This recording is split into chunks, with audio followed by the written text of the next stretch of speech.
Okay, welcome back, everybody. Welcome back. It's so good to see everyone and all of you, all the brothers that are here today with us on this New Year's Eve. On this New Year's Eve, fitting for our tenth episode. So we're all excited about this being our 10th episode. We've done 10 already. Can't believe that. It just started a couple months ago and we're already at 10 and we're looking forward to more in 2020. So it'll be our 2021, I should say.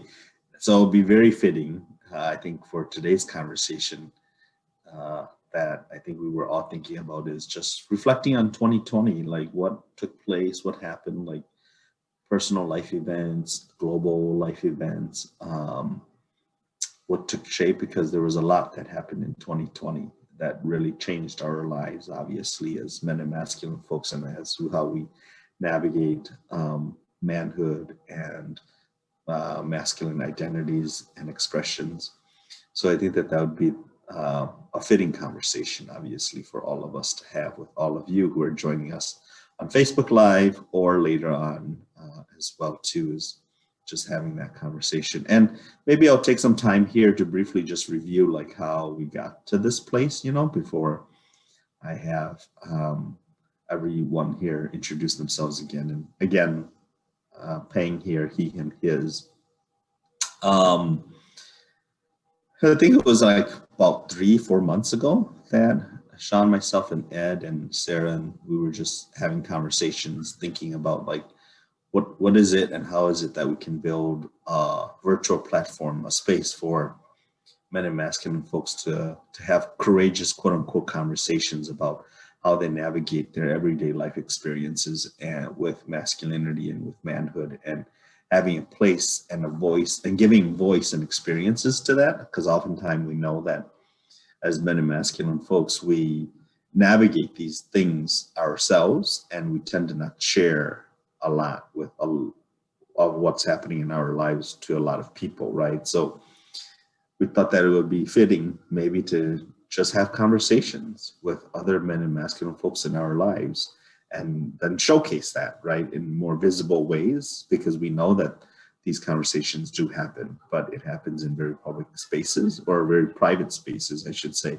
and not so much publicly. And we wanted to build a platform where we can actually engage with all of you, with each other here as well too, and have just really organic conversations bi-weekly about what's happening, what's going on with our lives as men and masculine folks, and really show and share how we navigate all of those things that I just mentioned, along with the current events that are happening in our cities or in the world or in our own lives, right?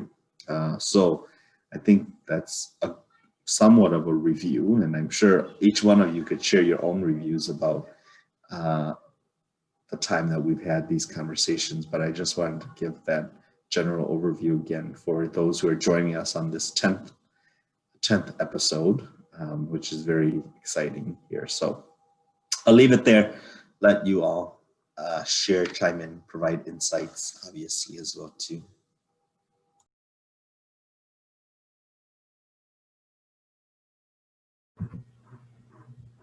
So I'm Sean, he, him, his, and yeah, I was just reflecting, or we were reflecting, preparing for this call about just how much has happened the past year, in the world, and also just personally. I feel like I've personally gone through so many different like growth points or growth edges, and I'm still kind of working through those. So I'll just say that to begin with, and I'm up in very snowy Duluth right now, watching the snow come down outside. We got back from out of town and had to shovel a lot. So I'll leave it there for now. Hello, everyone. My name is Felix. My pronouns are he, him, and his. Reporting from Egan, Minnesota. Snowy too. I'm lucky enough I have a snowblower, so that helped me a lot to deal with that, especially when you have problems with your bag. But like you guys already mentioned, I second what you guys said, and reflecting on 2020, it's been a really tough year for me, for the community that I work with. COVID had affect us. I have friends that have passed away due to COVID too. So uh, that social distancing, especially now in the holiday season. I was, for example, with my wife today, just hugging each other and talking. Now, how tough it's been for us being away from our loved ones. And things are not the same. A lot of things that we share to do in the holidays, we haven't been able to do it just because of COVID. Our family, so in Puerto Rico and Venezuela, so it's been really tough, and but at the same time being grateful of that we're safe, we have food, but at the same time realize there's some people that don't have those things, like simple things as food, and maybe don't have even money to buy presents to their kids. So it makes you think how much needs are in our community, how much work we need to do in order to live in a world that everybody have the same opportunities, same chances. But these calls have been helped me a lot also to have a place to talk, to be surround men that they understand, they're open to listen, and they're open also to tell me when I'm doing something wrong. So I'm very grateful. I'm looking forward for 2021. There's a lot more to do, a lot more to learn. And if I keep talking, I'll probably, it'll take the whole hour. So I'll step back. But grateful to be surrounded of amazing men, masculine folks. So thank you. Looking forward for 2021. Hey, this is Roderick. He, him, his. And wow, it has been quite a year. And I think that one thing that I've been struck with these conversations is how much men and masculine folks are centered in sort of the national conversation and sort of in our everyday habits, but how much there's not a lot of depth to those engagements, which makes this, there's not a lot of, I mean, it's not depth. There's not a lot of maybe intention. And so it makes these conversations very different, right? Even though we know that so many things center around, what men and masculine folks are thinking, right? In our daily lives. But wow, it's been refreshing to be able to just see that contrast and to bring it into other places that I wander, right? That sort of awareness of a popular imagination around that, and then a very deliberate, intentional sort of unpacking of ourselves has been sort of fantastic. And I cannot wait till midnight so that we can, turn that page, so to speak, on 2020.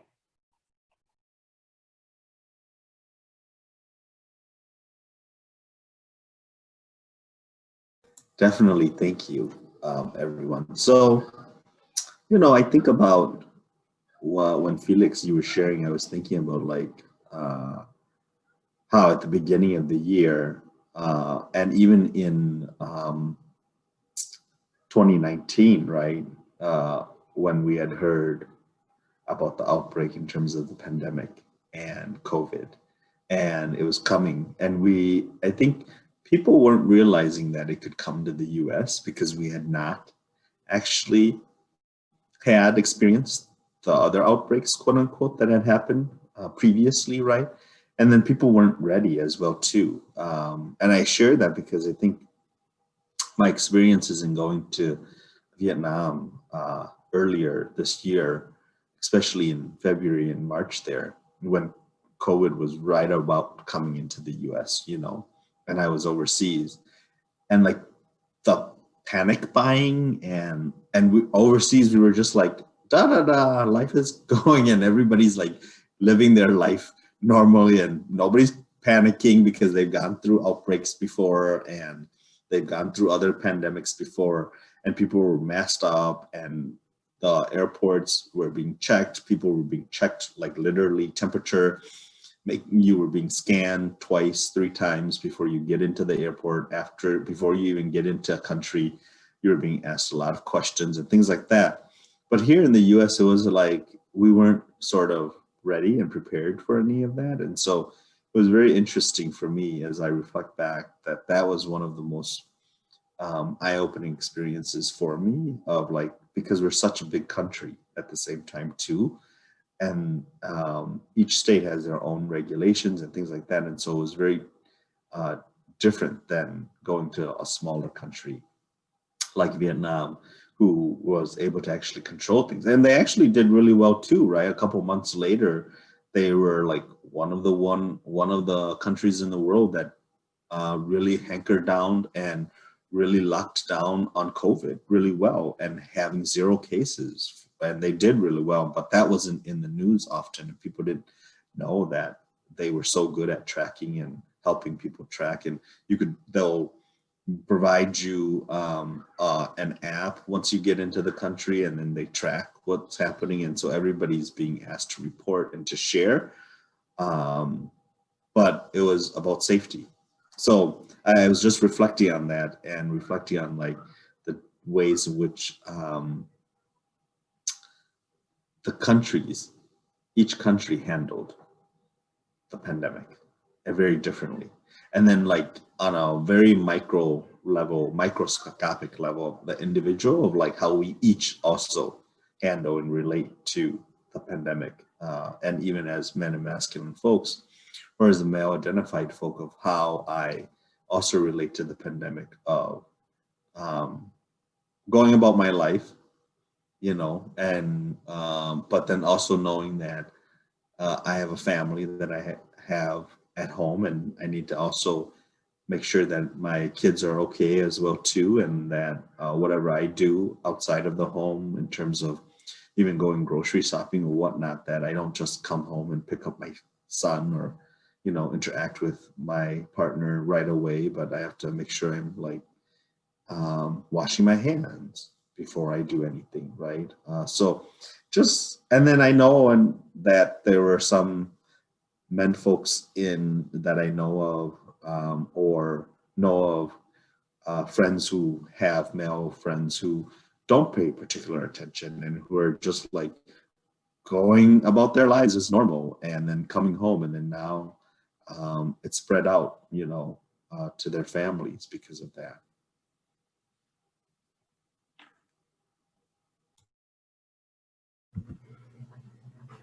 Yeah, I know. I was reflecting kind of on how things have changed and happened up where we are in Duluth, in St. Louis County.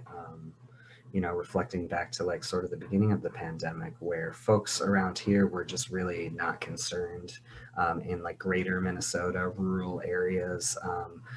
And honestly, I still find that to be the case with lots of people, even though now, the surge and the wave has hit up in this area, and our hospitals are overflowing as well. And so, yeah, I definitely can reflect on that, like Pheng, how you said, like just thinking about how different countries globally have acted when this has happened, and how those countries have, either tried to take care of their folks, or, take care of their bottom lines, or whatever it is. And then, yeah, on the more like individual level of, I don't know how many times my wife and I have had conversations about, okay, well, what's the risk level? What are we willing to risk? Do we need to have a hard conversation with family and say we'll gather, but we're going to be wearing masks? So definitely having some conflict within family has been challenging as well, for folks who just, aren't as concerned, or see it as being very similar to the regular flu, So I think that that's caused, personally, conflict in our family, and it's not just about like arguing or like disagreeing about who's right or wrong. It's, you can feel the distance, the isolation alone, just wanting to go and see my mom and give her a hug, and, having to think about that now, instead of just doing, you know. So a lot of new practices, Pheng, like you said, like the washing of the hands, and you know, we recently switched to having groceries delivered to us, and you know, just yeah, it feels like a very different world. And yet I kind of feel like, you know, the folks that I'm connected with, like we're kind of getting it. We're kind of getting into a rhythm, but it's taken a long time for sure.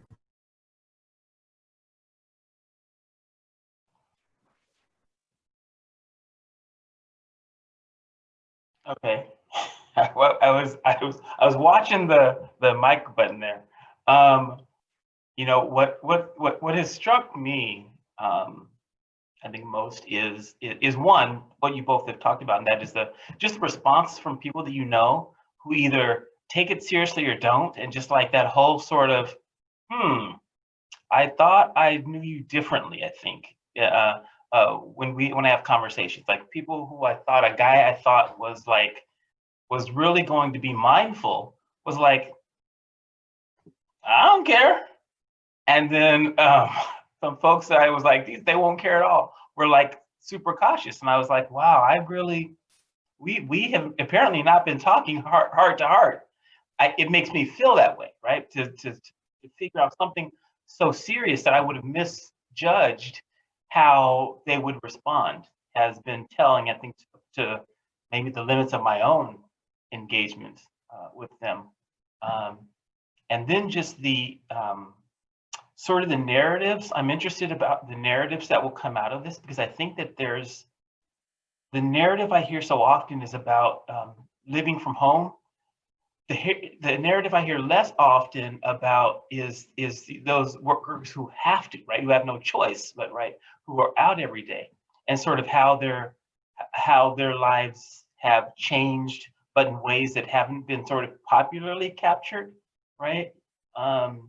And then lastly, just, you know, the folks who, I had a friend who said that his insurance lapsed last week because he's a waiter and has been out of work since last March.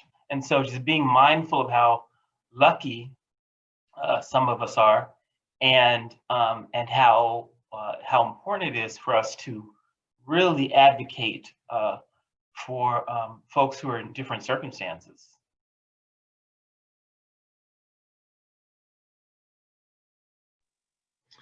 Yeah, absolutely. I agree with everything you guys have said, and the importance of, as community, we need to work together globally. We need to work together, you know, and look for solutions for what we're going through. I know this is something that nobody was expecting.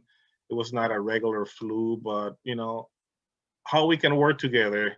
I, like Roderick mentioned, through social media, I have a lot of friends that when you start seeing, their reaction, their beliefs, and it's really sad when you, like Roderick said, you think you know that person, you realize like this person is very unhealthy, and get to the point and say, you know what, I rather take this person out of my social media because it's not healthy for me, and making those decisions, having sometimes, even you appreciate a person, but when they have those type of beliefs that they're unhealthy, they're toxic, I made a decision to say, you know what, out, and a lot of people saw that like bad, but I don't want to be surrounded people like that, that's not going to bring nothing positive, and it's just going to bring probably more stress.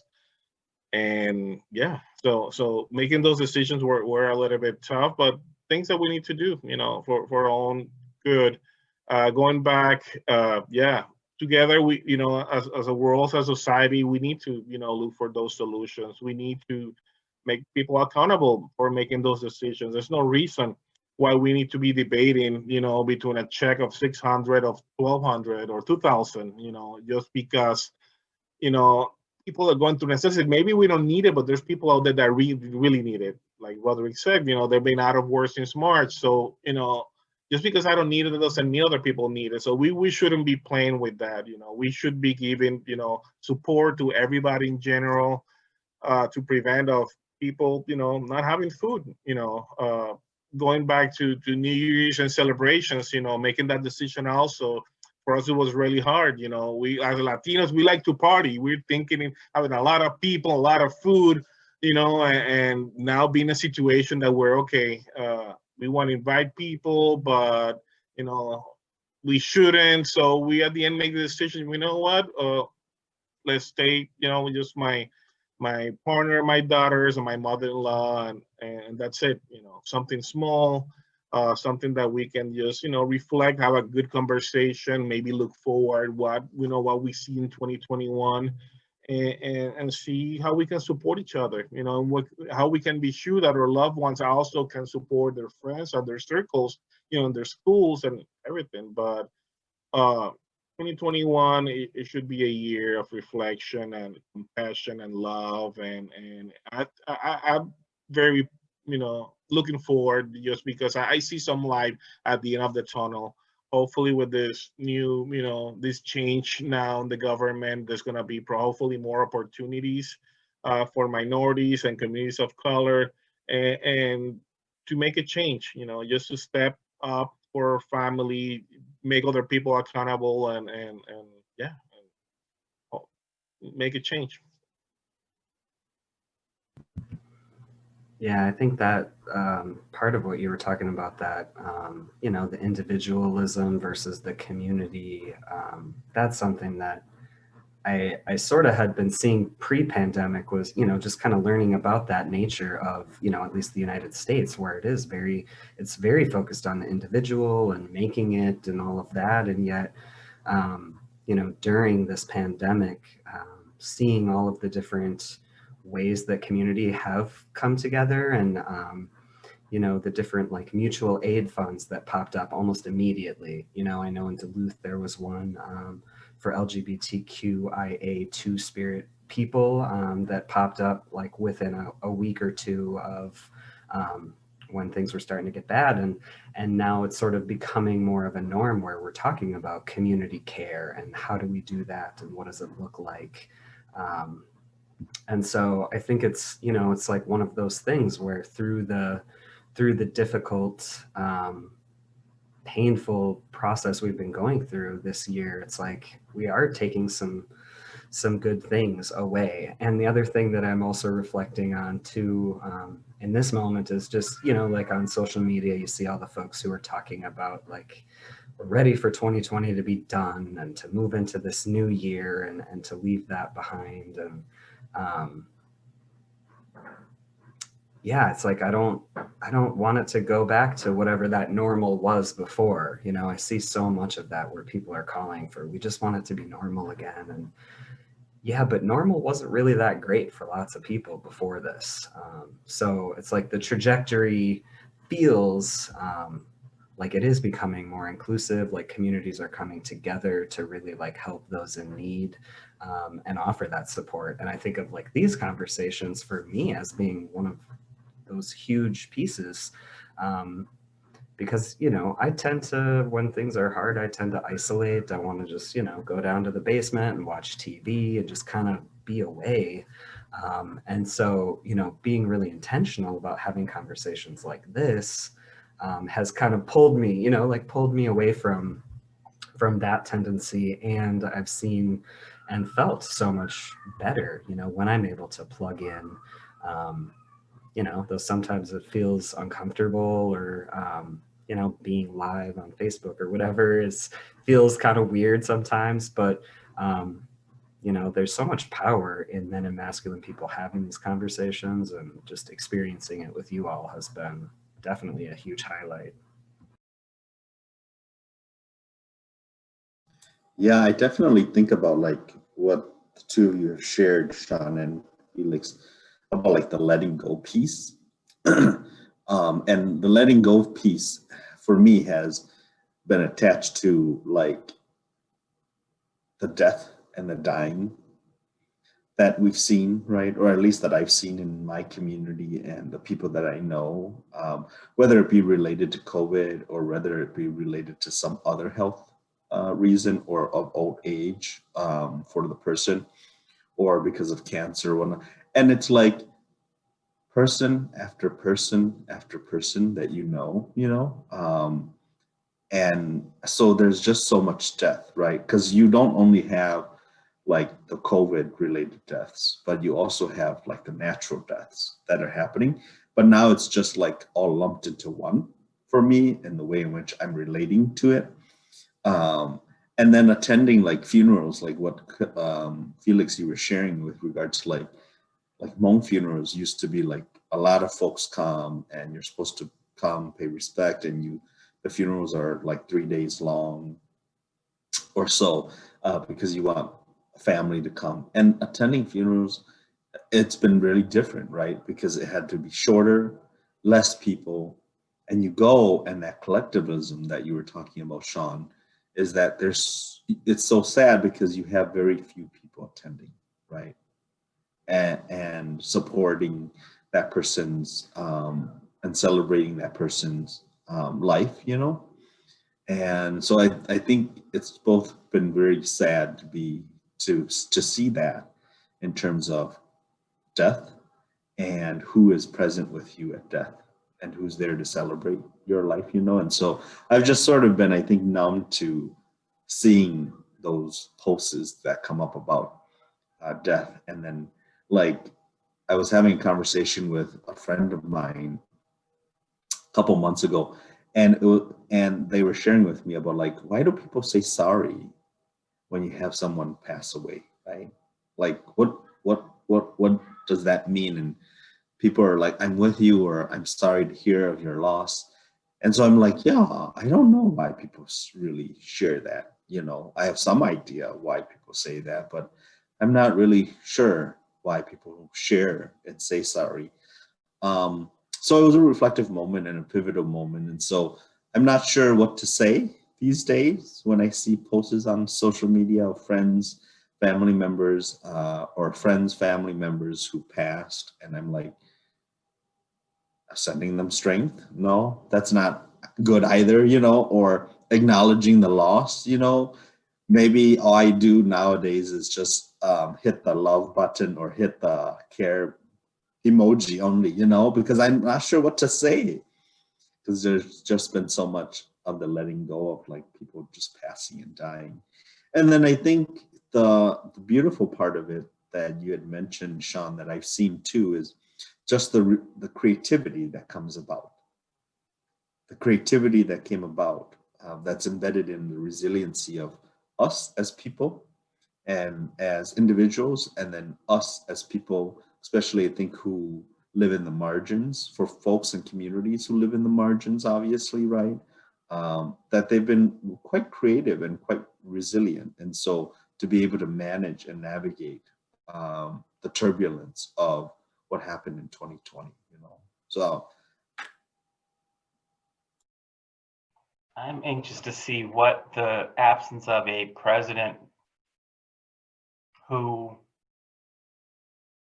sort of ignited a need for bravado, if you will, as a litmus test, whether it be for party or for country or whatever folks found. But I'm wondering how the sort of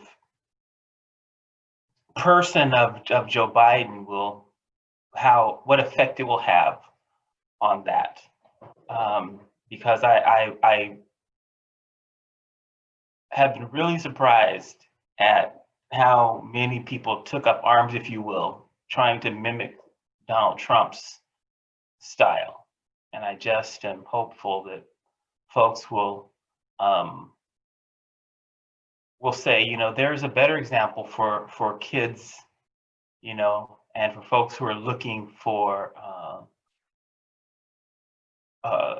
what it is to be masculine, right, and men folks, at someone more carefully. I hope they give it as much scrutiny as they did, and to some regard, I hope that they maybe don't, that they just say we're gonna model ourselves a little bit differently, you know, or as readily as we did with Trump, because it really did feel like it was it sanctioned.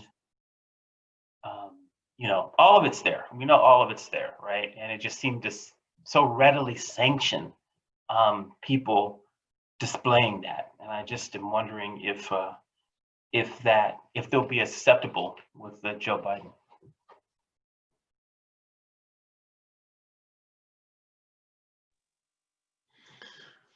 Wow, I don't even know what to say.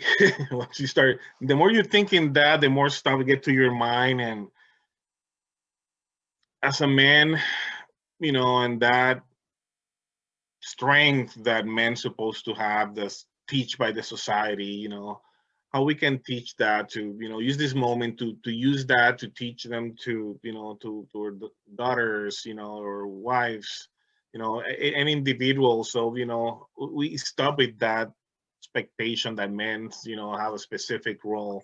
We live in a world that we can support each other. We all have the same opportunities, capacities, and strength to do everything, and this division that had been created, in the world, uh, I really hope that we have learned that it did any good to any of us. It separate us, uh, and I really hope, we can use those learnings under all these bad things that have been happening, and begin use it for good, and do a thing from the heart. Like Pheng was saying, losing loved one is hard. Sometimes we don't even know what to say. In my situation, I try to, losing someone that you really love is tough. Something that you're not gonna forget right away. Not something that it passed away. Okay, I'm fine. No, that that that stay with you, and it's really hard. Sometimes how we can support individuals are going through that. As a man and in my family, sometimes we went through situations that were really hard, and we saw some friends kind of separating, from us.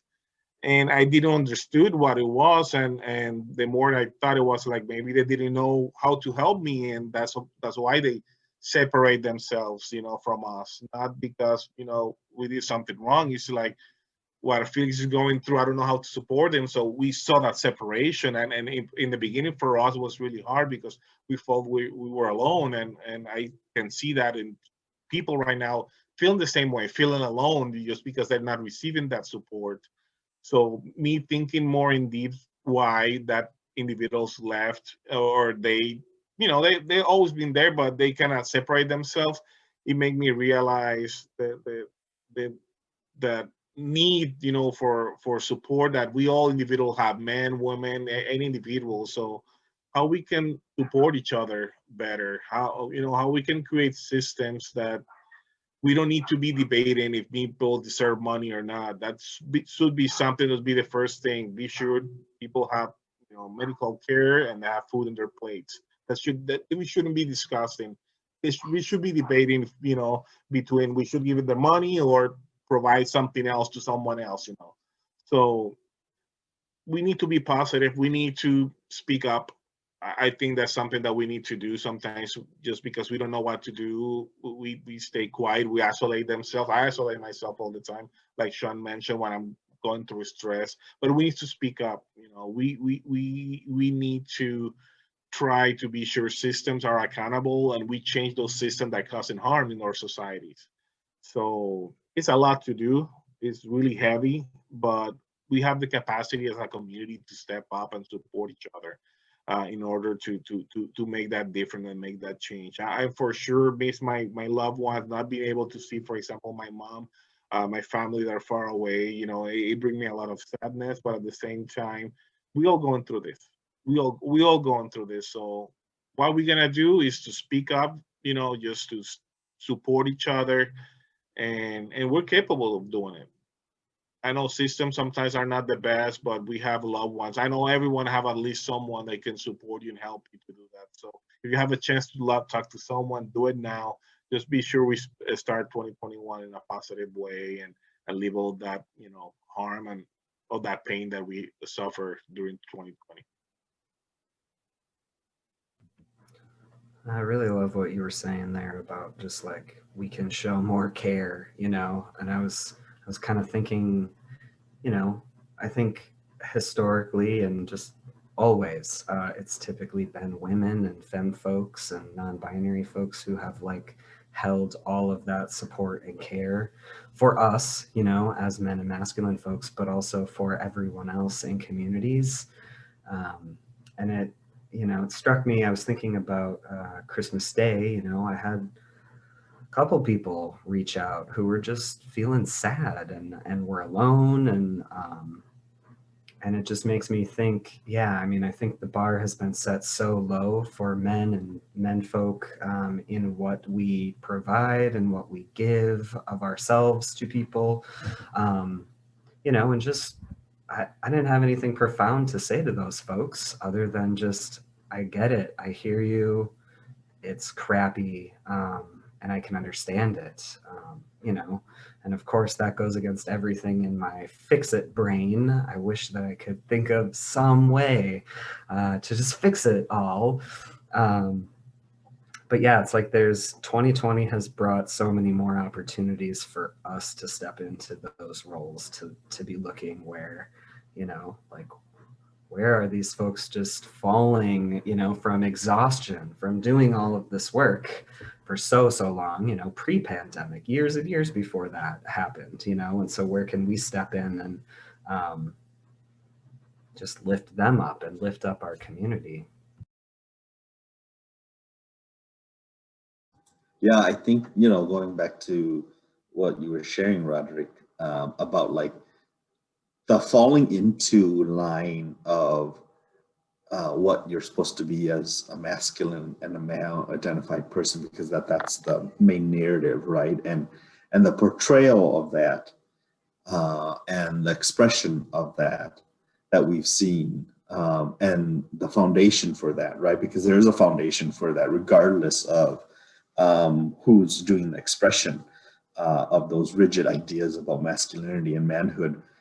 The falling into line of that is really easy. And it's really easy, you know, to Sean's point too. I was thinking about, like, I remember one of the conversations we had here about, like, that it was easy for men to just seclude, not do caretaking, not do emotional caretaking, not do any taking care of anybody else but himself. But, you know, and to just isolate and be okay with that isolation. And that in itself falls into line to that toxicity of maleness and of what we're supposed to do as men, or get into this place of wanting to solve everything right away that you were talking about, Sean, right? And wanting to fix it. And if it doesn't get fixed, I'm going to fix it myself, right? I'm going to be the one that helps you fix it here.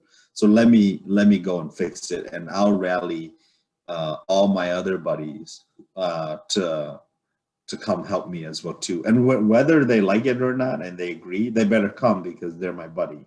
You know, to Felix's point about letting go of people too, you know, and letting people go in 2020, of like, yeah, maybe we do need to let some people go in 2020 too, because it's like, just because you're a buddy of mine or a friend of mine, and you're rallying and you're doing something, and you're like, I'm going to go fix whatever it is I'm going to fix, and you better come because I need your support, is like, I'm not going to fall into that, right? Because I also have to be making my own choices, my own decisions, because I also know what the impact is. And I think it's really easy as male identified folks and men folks to fall into that peer role, and that peer support role, or that peer pressure that we get, you know, from other men in our lives, to really just pressure us and like, just give in, just do it. It's not going to do anything, right? And then we forget about, like, the unintended consequences, or we forget about, like, the consequences to ourselves and to the people in our own lives. And I've seen that so much in all the uprisings that happened with the whole George Floyd murder, all of that we've seen, and with all the Black Lives Matter uprisings that we've seen, and the conversation on race, had to let some of my folks go, or not accept them as friends on Facebook, or not take their phone call, because I'm not talking to you about that any further, so cutting some ties there. So I think but it would have been very easy for me at the same time to just be like, let's just put that aside, right? And just have conversation about football, and let's just have a conversation about friends and family, because we're buddies, and let's just not go there, and have those courageous and hard conversations. So I think that's a continuous learning that I'm learning in 2020 here and taking into 2021, is continuing to have those courageous conversations and doing the letting go.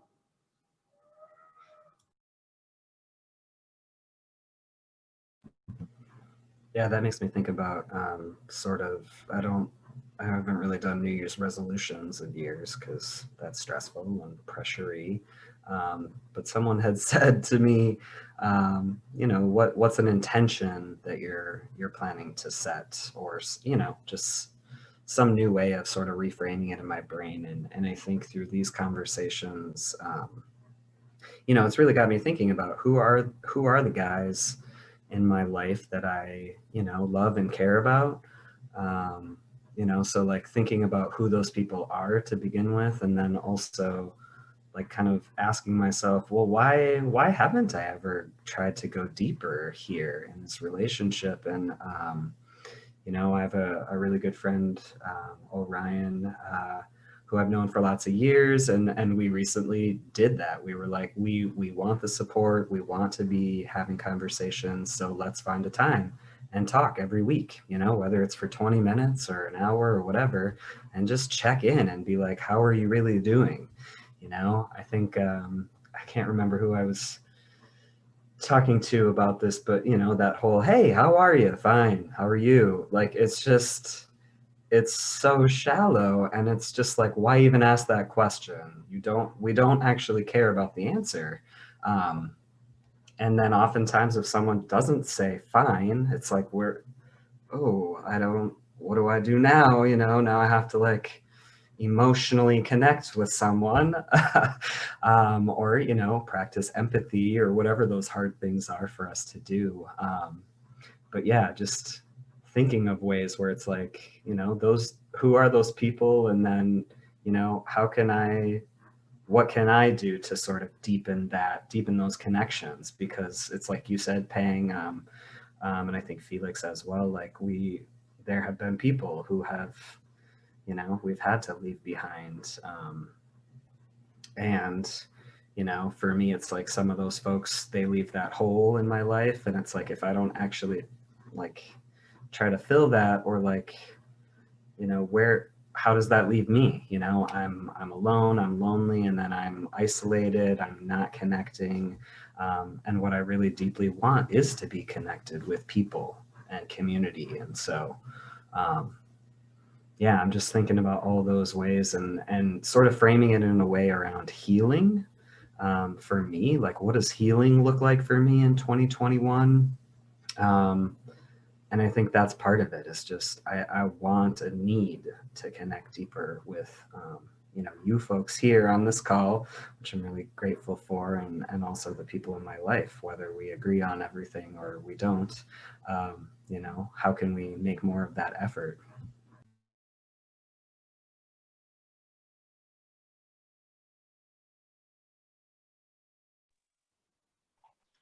Yeah, that idea about healing, I think, is really. I think I've had that.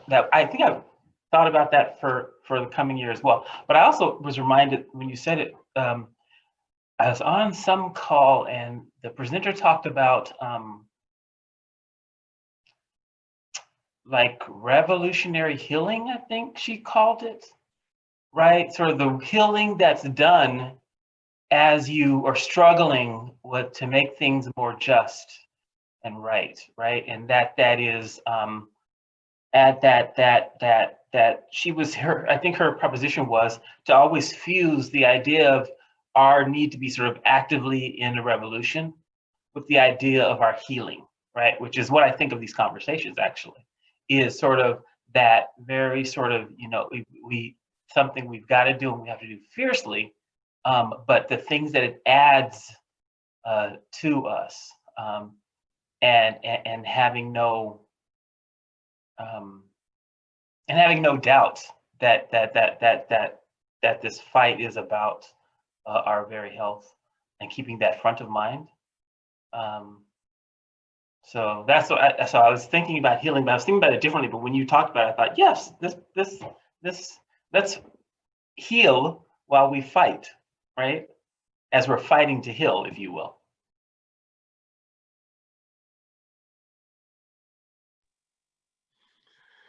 Yeah, I see healing in conversations like the ones we having right now, like you guys mentioned, and I have seen that also in the youth. You know, the listening session we've been doing with youth, when you think they're overwhelmed with school and being stuck in the computer all day long, once we have this type of conversation, you really see that they really appreciate it, and they also want to have more spaces like that to have these type of conversations, because they're refreshing. They help you sometimes to get rid of all that unhealthy stuff men have sometimes, and they don't like to give it out or release them. It's a good space to get out of that, and be surround positive people that are going to help you recharge those batteries to continue fighting, to continue doing better, to continue portraying a healthier masculinity.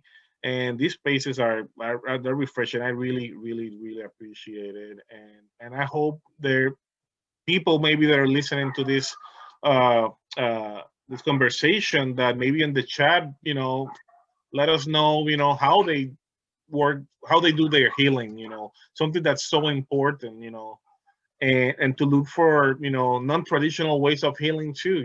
I think we need to be open to explore ways of how we can improve. Our health is very important, and the healthier we are, the better work that we can do, and we need to be open to explore those non-traditional ways of healing, not being scared of doing things that maybe like yoga, sometimes something that people see that's mostly done for women. Men also can do yoga and other ways of healing. So let's be open, let's explore, let's have fun during this difficult time, and yeah, let's support each other.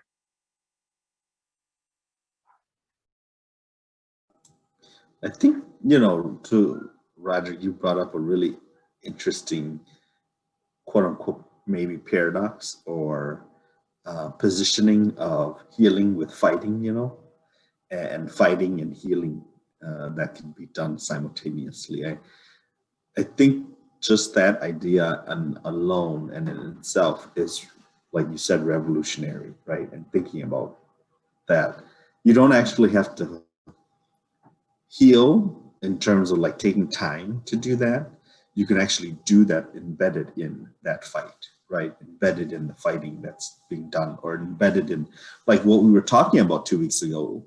I'm reminded of that conversation around navigating tensions, right? That even in the tension places in our lives as male identified folks, and in my life, I know that I could find spaces and moments to heal, right? That there's often ample opportunities in that tension navigating, and in that fight, whatever fight that I am in, or whether it is with myself, whether it is with other people, whether it is about my own values, whether it is about my own beliefs, and contrasting that to other people. But there are opportunities in that. And I think sometimes we forget that. We forget that there is opportunities in the fight to heal, right? And it's okay in that navigation of the tension to be able to say the emergence from that is that we've now sort of moved the pendulum somewhere in my relationship to myself, or my relationship with another being, another person, or another male identified person, is that the pendulum has now deepened or moved and became wider, because we've been able to do some healing in that fight with each other or with myself, right? So in some like abstract way of me articulating this is that that's how I'm sort of seeing it, is that there are opportunities. I just have to be able to breathe in that, into it, lean into that fight and that tension to be able to actually like then give it space and give spaciousness to be able to find that healing moment or those healing moments, right? Because we're in crisis when we are doing that fighting. Um, and I'm reminded of that I am like moving so fast, 100 miles per hour, or even further than that, in that moment. And I forget that, oh, I can actually slow down and pick the moment and pick the moments apart and actually like make it much more slower. And so I can find that healing, you know?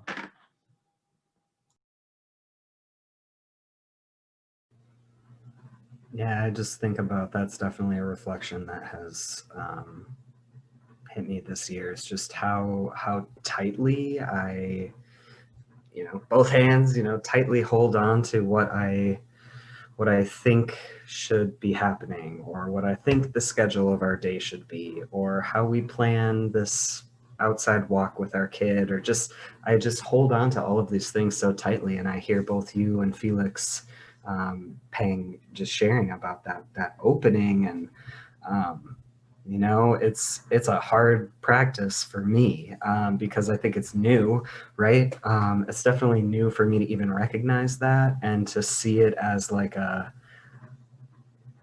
rather than a positive thing, like having everything just this way. That's kind of how I was brought up, to like that perfectionism and that attention to detail, um, and it's like there's so many more opportunities, I think, for me to experience, feelings or activities or whatever, when I just, rather than trying to like control and, make all the final decisions or whatever it is, like that opening, it does feel good.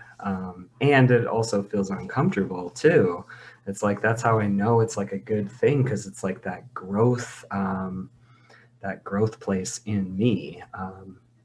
And so just like shedding some light on that. And it feels just so much better in my body too, when I can just, like stretch my shoulders back and just like let go of some of that tension and just say, yeah, let's go for a walk.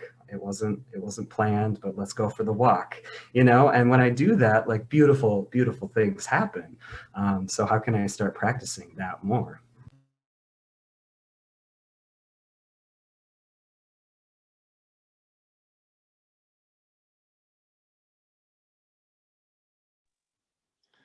Well, for me, yeah, what Peng said, being able to maybe stop the time while you're fighting and trying to heal at the same time is something that it made me think a lot and make me realize how we could how you can stop the time, and that how that can help you even to make better decisions, especially when you're going through that difficult time that you maybe feel, everything is against you, the world is against you. So being able to stop that, recognize that, and be able to say, you know what, let me rethink, let me start over, let me see how I can uh you know change, something, especially, if you're going through a hard time, when you're thinking people that are going through domestic violence, that may be going through situations like that, it's really hard for someone to think, oh, they can heal at the same time that they've been hurt. It's tough, and it's something that the more you think, the more you make you start to explore different ways of doing that. But I think that's something that I'm taking obviously to 2021 to see how can I improve that, how can learn to stop time and look for solutions that will benefit me and the people around me. That's obviously something more personal, but as a man, I can see sometimes when I'm that unhealthy masculinity come out, when I'm, maybe I made a mistake and maybe I don't want to admit it. Maybe I can just say, you know what, I just walk away from the room without solving the situation. Obviously not giving me the time to recognize maybe that I did something wrong and say, you know what, yeah, my mistake, let's try to uh, work this out, and be surround people that understand that same way of thinking, that it is be very beneficial.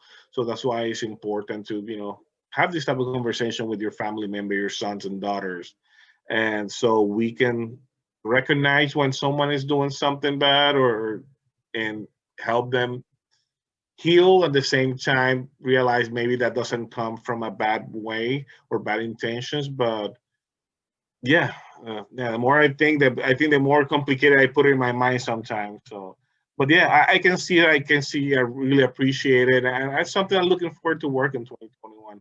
How to stop that time during conflict, and get something positive of it. I think it's a good reminder that it's about practice, right? And what we're talking about here, that we've always continued to talk, I think, in each of these conversations that we've had up to this point, is that as men and masculine folks, we must continue to practice healthy masculinity. And however that is defined, right? However that is defined, that we must practice in order to be able to be healthy, right? Whether it is healing, whether it is the letting go, whether it is around tension, whether it is around the pandemic, whether it is around the isolation, but it is about practice, and that practice, because that, I think, will then lead us eventually, I believe, to what healthiness is.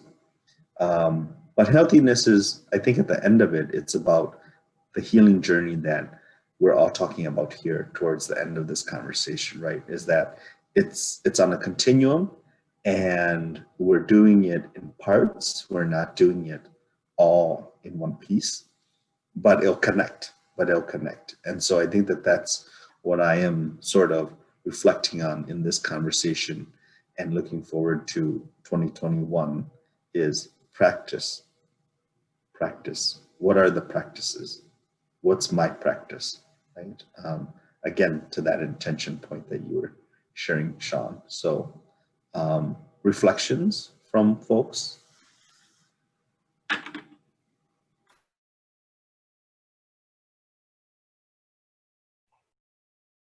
I think this has been good. I think that I practice. I think that's where I'm stuck at. And I wouldn't call it stuck, because I don't think you're stuck when you're practicing. But that, as you guys have said, is certainly a place where I feel like I want to intentionally dwell as we move into the new year, right? In that moment before something happens, having the courage to pause and to think of alternatives.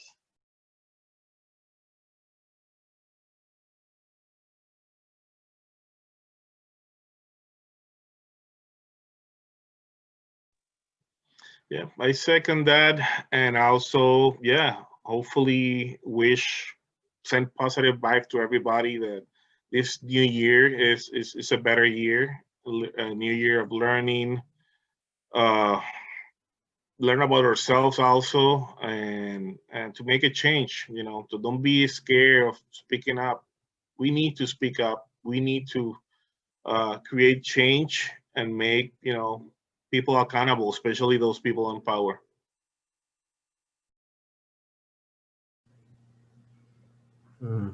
Yeah, and I'm just thinking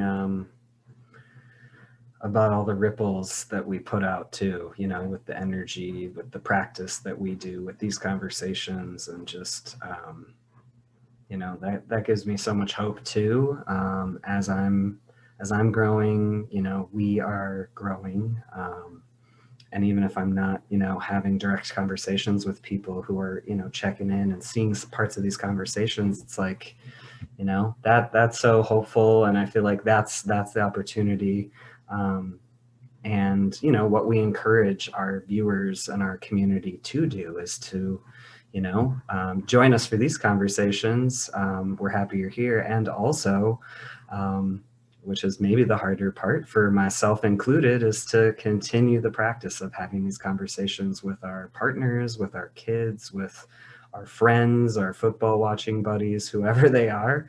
And there's a lot of hope and opportunity there in my mind. So just grateful for this opportunity, for getting to celebrate our 10th kitchen table conversation, and for all of you who've been able to join us in this time. We're really grateful for all of you who have kept up with us and have joining and tuning in to the conversations, whether live or later on YouTube.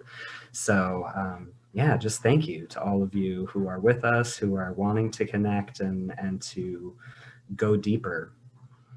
And we also want to just take a minute to thank our philanthropy partners, Blue Cross Blue Shield of Minnesota and the Women's Foundation, for all of their support for these 10 conversations that we've put on. And as a reminder, we will be continuing our every other Thursday at noon Central Standard Time, our kitchen table conversations into 2021. So mark your calendars, get them on there, make sure you pop in, grab lunch and sit down and join us. And if you haven't already, feel free to pop over to our YouTube page and you can find all 10, well, not 10 quite, but all 9 and almost 10 conversations will be on there that you can get caught up on all of the amazing conversations we've had. And that's about it. So thank you to all of you. We are all wishing every one of you a happy new year if you celebrate that. Be safe, and we will see you all back in 2 weeks.